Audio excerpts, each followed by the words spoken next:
Essa imagem aqui é o resultado de um estudo de 2009 que revelou algo muito surpreendente. Esse aqui é o cérebro de uma pessoa enquanto ela está sentada em silêncio. Já esse aqui é o cérebro de uma pessoa após 20 minutos fazendo algo que pode ser considerado o hábito preferido dos maiores gênios da história, como Albert Einstein, Steve Jobs e Nikola Tesla, que é caminhar.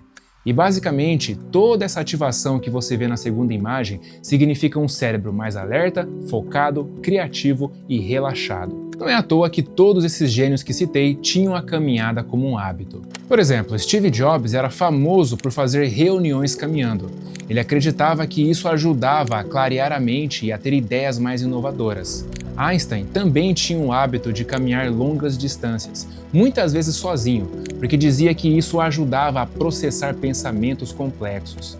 E Nikola Tesla, com seu jeito extremamente metódico, caminhava em média 15 quilômetros todo santo dia, porque isso fazia parte de uma rotina diária inegociável para ele. Mas não pense que eles eram casos isolados, porque muitos outros gênios também eram conhecidos por caminhar bastante. E o mais interessante é que, intuitivamente, esses caras já sabiam de algo que a ciência só veio provar muitos anos depois, que é o fato de que caminhar realmente muda o cérebro. Hoje, a gente tem vários estudos que mostram que a caminhada não só melhora o foco e a clareza mental, como também reduz os níveis de cortisol, que é o hormônio do estresse. E faz sentido, né? Porque quando você está estressado, sua mente fica travada, você fica preso no problema e é quase impossível enxergar uma solução. Agora, quando você sai para caminhar, acontece algo inacreditável. É como se a mente se abrisse e você conseguisse enxergar o problema de fora da sua cabeça. E quando você ganha essa perspectiva, eles não só ficam menores, como você consegue pensar muito melhor em maneiras de resolvê-los. Além disso, algumas pesquisas da Universidade de Stanford mostram que caminhar aumenta em até 60% a criatividade, porque ela melhora a comunicação entre diferentes regiões do cérebro e favorece o pensamento divergente, que é aquele tipo de pensamento que conecta ideias de uma forma inovadora. Agora, vamos falar a realidade. Quase ninguém caminha mais como antes. E os números só confirmam isso. Quase metade da população adulta no Brasil é sedentária. E entre os jovens, a situação é ainda pior, porque 8 em cada 10 deles não se exercitam o suficiente. E nem precisa de pesquisa para perceber isso. A gente passa o dia inteiro sentado, seja no trabalho, no carro, no sofá, mexendo no celular, e no fim do dia vem aquela sensação de cansaço, de mente pesada e do corpo travado. Mas a verdade é que o nosso corpo não foi feito para esse estilo de vida. Veja, os nossos antepassados viveram por aproximadamente 2 milhões de anos como caçadores-coletores e andando uma média de 15 a 20 quilômetros por dia. Não porque queriam, mas porque precisavam. Caminhar naquela época era essencial para explorar novas terras, encontrar comida, abrigo, ou seja, era impossível sobreviver sem caminhar longas distâncias.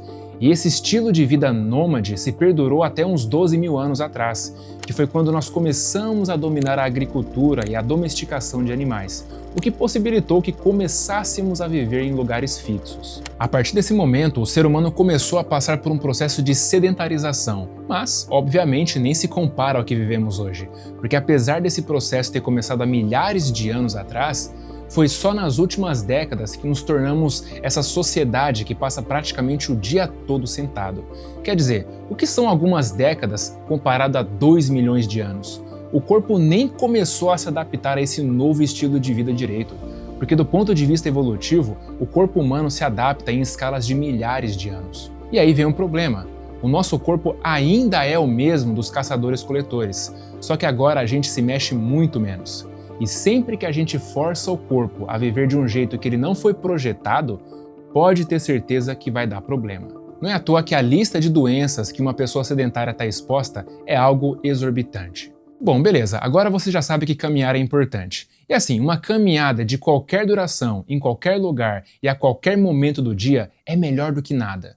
Mas se quiser colher o máximo de benefícios dessa prática, há algumas coisas que você pode fazer para torná-la 10 vezes melhor. A primeira delas é caminhar ao ar livre. Isso porque, segundo o neurocientista Dr. Andrew Huberman, existe um fenômeno que acontece com os humanos sempre que nos movimentamos para frente, que é o fato de que várias imagens passam por nossos olhos enquanto caminhamos, o que é chamado de fluxo óptico. E o mesmo acontece no sistema auditivo, porque o som também meio que passa por nós conforme nos movemos, o que é chamado de fluxo auditivo. Portanto, quando você caminha experienciando o fluxo óptico e auditivo, o que não acontece na esteira, há um efeito muito poderoso no sistema nervoso. Efeito esse que basicamente acalma e reduz a atividade da amígdala, que é uma região do cérebro responsável por detectar possíveis ameaças e nos gerar emoções como medo e ansiedade. Além disso, um outro fenômeno que contribui para essa sensação de calma e paz ao caminhar ao ar livre tem a ver com a maneira como seus olhos se movem enquanto você anda.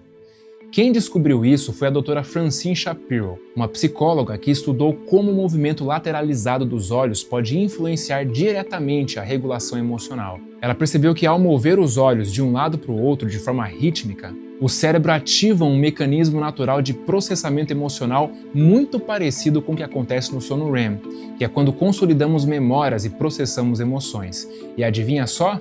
Esse movimento dos olhos acontece de forma natural quando você caminha ao ar livre, porque conforme você avança, o seu olhar vai acompanhando o ambiente ao seu redor de um lado para o outro. Isso é tão poderoso que virou até a base de um dos tratamentos mais eficazes para traumas e ansiedade, a terapia EMDR, que é um método que usa justamente a movimentação lateralizada dos olhos para ajudar as pessoas a processarem emoções difíceis. A segunda coisa que você pode fazer é não só caminhar ao ar livre, mas também em meio à natureza.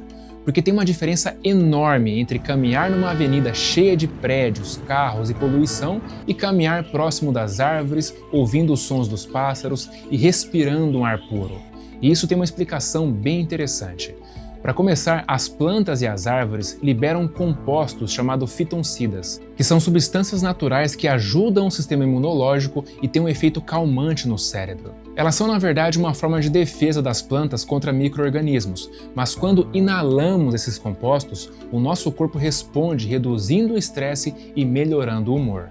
Um outro ponto é a forma como o nosso cérebro processa estímulos visuais. Existe uma teoria chamada restauração da atenção, que explica que a natureza dá um descanso mental porque não exige aquele foco intenso que usamos o tempo todo no dia a dia. Diferente dos ambientes urbanos, onde tem um monte de coisas chamando sua atenção ao mesmo tempo, na natureza, seu olhar vai passeando pelo ambiente de uma maneira mais natural, sem precisar processar tanta informação. E é exatamente isso que dá uma sensação quase instantânea de relaxamento.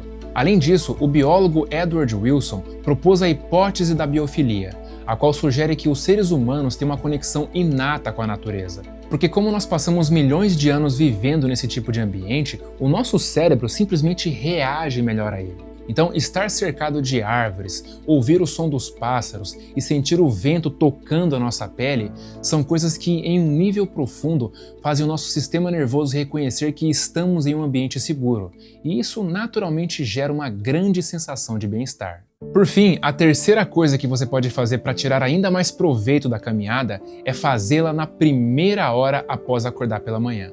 Isso porque expor os olhos à luz natural logo cedo tem um impacto enorme no seu corpo e na sua mente. Porque quando a luz indireta do sol entra pelos seus olhos, ela ativa células na retina que enviam um sinal direto para o seu cérebro dizendo que o dia começou. No fundo, esse sinal ajuda a regular o seu ciclo circadiano, que nada mais é do que o relógio interno do corpo que controla seu nível de energia ao longo do dia.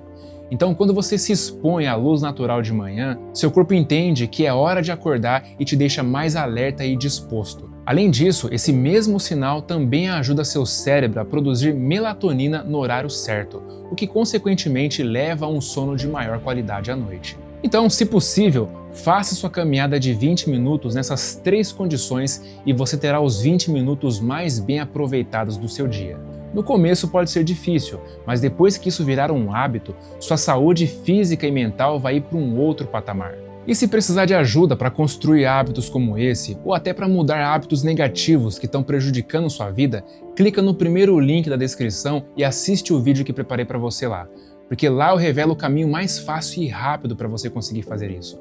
Então clica aí e já começa a mudar seus hábitos ainda hoje. Um forte abraço e até a próxima.